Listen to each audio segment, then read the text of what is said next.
Over 1,000 of you voted, and in today's video, we're going to draw Disgust in 4 different styles. Let's get to it.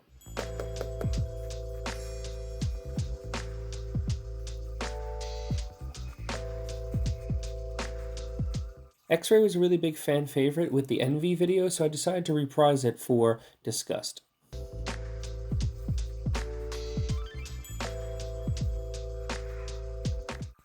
I didn't make the drawing too cartoonish, but I also didn't make it too realistic. I wanted it to be a blend of somewhere in between.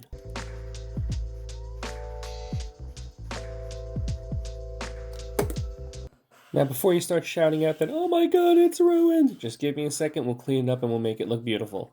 And you know what else is beautiful? Liking and subscribing for more content. Huh? You see what I did there? Huh? All kidding aside, if you do like the content, please hit that like button and subscribe button. It helps me out a lot, and it lets me know that you like the content.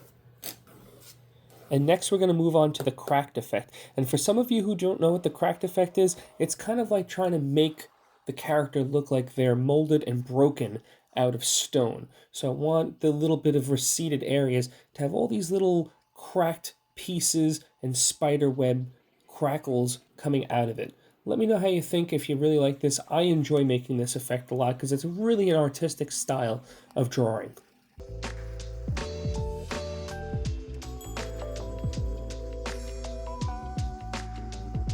When I draw with this effect, I do like to add a little bit more detail than I would normally add. And with this particular effect, I'm not going to add the lines of the flowery kind of petals that are on her dress because I want it to look like a smoother surface rather than a flowy skirt.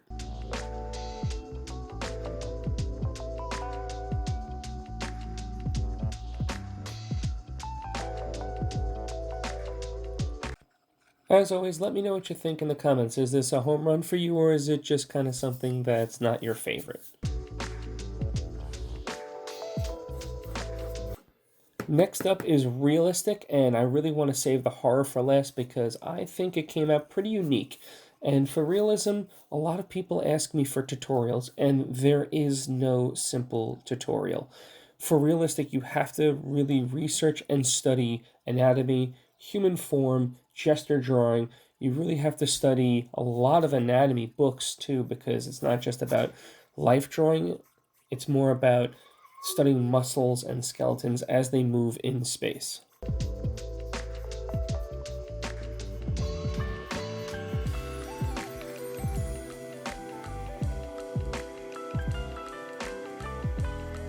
If you are just trying to get better at art though, the best thing I can always tell you is draw what you love. If you don't draw what you love, you'll often get burnt out, and that happened to me as a young artist myself and into my college years.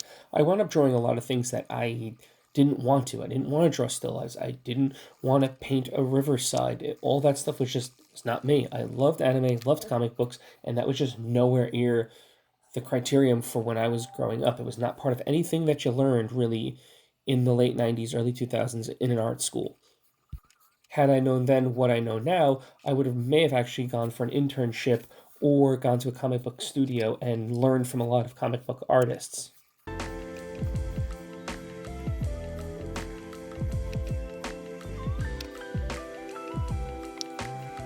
When I say realistic as per this piece, I'm trying to get it as close to the movie as possible. That's why using a lot of color pencils, I'm bouncing back and forth, trying to develop that three-dimensional form. There is a lot of white to the green, so I'll constantly be putting a lot of layers of gentle white over the top of a light green and bouncing back and forth until I get that percentage of value that I like. A good tip with hair is work gently in layers. So I like to start with a matte neutral, and then I will flick in the dark hairs, and then just proceed to bounce once again back and forth between lights and darks and finding those grains and patterns of hairs. And that's how you'll get more of the flow of hair. You'll get more of the little flick of reach of hair and all the other kind of undulations. You won't just get these big large swaths of hair because that's not how hair is. Hair is very flowing. It has also lots of little stray hairs. Now with Disney, they don't do that because it's a little bit more uniform. It's a little bit more perfect because it's the CGI. But you still want to make sure that you showcase those little strands of hairs that do stray out.